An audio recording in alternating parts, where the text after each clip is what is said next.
Сәлем достар, менің ас үйіме қош келдіңіздер. Біз бүгін үй жағдайында осындай тәтті тоқаштар дайындайтын боламыз. Ол үшін ең бірінші бізге ұн, оның үстіне шым тұз, одан кейін бір жұмыртқа, 2 ас қасықпен қант, оның үстіне ашытқымызды салып, барлығын жақсылап араластырып аламыз. Оның үстіне суымызды құямыз, шамамен 200 грамм. Сөйтіп барлығын жақсылап араластырамыз. Қамырымызды жұмсақ қылмай, осылай қаттылау қылып ашытамыз, яғни тестамыз ағып кетпей, әдемі болып тұру үшін.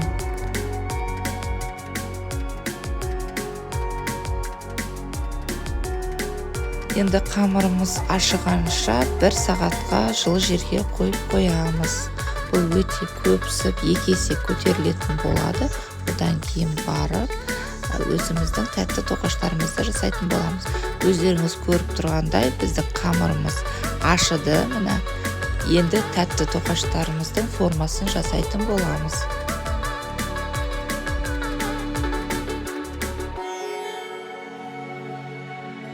Қыздар, бүгінгі міне менің жасап жатқан пончиктерім сіздерге ұнап жатса, міндетті түрде менің YouTube каналыма тіркеліп, лайк басып, коммент жазып кетуді ұмытпаңыздар.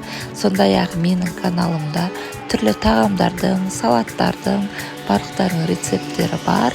Міндетті түрде қоңырауша белгісін басып кетуді ұмытпаңыздар.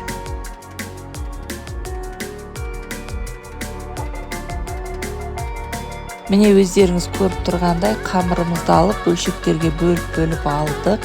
Енді оны дөңгелетіп, осылай жасап аламыз. Одан кейін ортасына формасын келтіріп, болғаннан кейін 15 минутқа тағы да көтерілгенше қойып қоятын боламыз.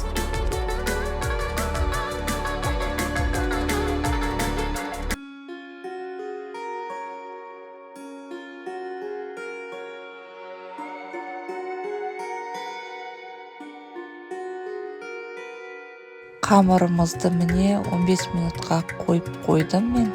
Енді сәл көтерілгеннен кейін осылай баяу отта осылай пісіретін боламыз.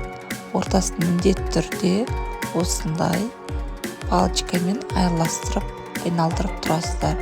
Сол кезде бір қалыпты әдемі болып пісетін болады.